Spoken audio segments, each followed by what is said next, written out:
Un ambassadeur italien en Arabie Saoudite vient de commettre un acte impardonnable. Un acte qui a stupéfié l'Europe, secoué le Vatican et illuminé les cœurs des croyants. Non, il n'a pas trahi son pays. Il a trahi les ténèbres pour embrasser la lumière, l'islam. Torquato Cardilli, ambassadeur de l'Italie en Arabie Saoudite, diplomate chevronné ayant servi en Albanie et en Tanzanie, parlant couramment l'arabe, expert des cultures orientales, cet homme, à 59 ans, le 16 novembre 2001, à la veille du Ramadan, déclare devant les médias « Je suis musulman ». Imaginez la scène, un représentant de l'Occident, un intellectuel rompu au discours politique, tombant à genoux devant Allah, par conviction, après des années d'études silencieuses du Coran. Ce n'est pas un coup de tête, ce n'est pas un calcul, c'est l'aboutissement d'une quête de vérité qui a consumé des décennies de sa vie. Dans son communiqué, il ne parle pas de conversion, mais de retour à la fitra, à la nature originelle, guidée par les mots du livre saint. Cardilli ne s'est pas contenté de lire le Coran. Il l'a dévoré, analysé, confronté à ses connaissances académiques. Et chaque verset a été un coup de marteau brisant les murs de ses doutes. Le Coran est une lumière qui ne trompe pas, dira-t-il. Imaginez ce moment. Un homme formé à la rigueur universitaire, un sceptique par profession, bouleversé par la sourate Al-Ikhlas, par la profondeur de la sourate Al-Fatiha. Mais saviez-vous que Torquato Cardilli n'est pas le premier diplomate italien à faire ce choix? 7 ans avant lui, Mario Scialoggia, ambassadeur en Arabie Saoudite et représentant permanent à l'ONU, choquait Rome en se convertissant en 1988. Un homme au sommet de sa carrière, respecté internationalement, qui renonce aux honneurs pour servir l'Oumma. À sa retraite, il ne part pas en villégiature. Il fonde la Ligue du monde musulman à Rome, œuvre pour la reconnaissance officielle de l'islam en Italie et conseille le gouvernement sur les questions religieuses. Un apostate? Non.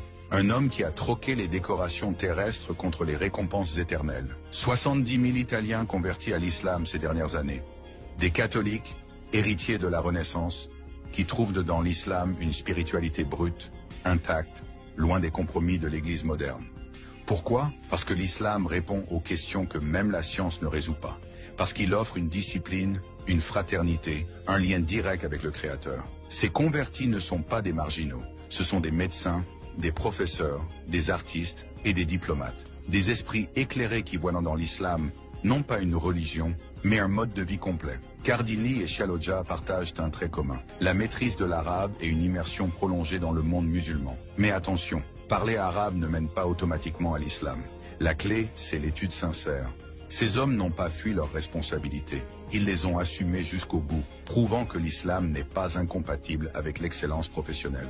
Leur conversion n'est pas un rejet de l'Occident, mais une élévation spirituelle qui transcende les frontières. Frères et sœurs, ces histoires ne sont pas des coïncidences, ce sont des signes. Quand Allah guide un diplomate italien vers l'islam, c'est un rappel pour nous tous. La vérité est accessible à quiconque la cherche avec sincérité. Combien parmi nous ont négligé le Coran, ce même livre qui a transformé Cardilli? Combien ont oublié la valeur de la science, de l'étude, de la réflexion profonde?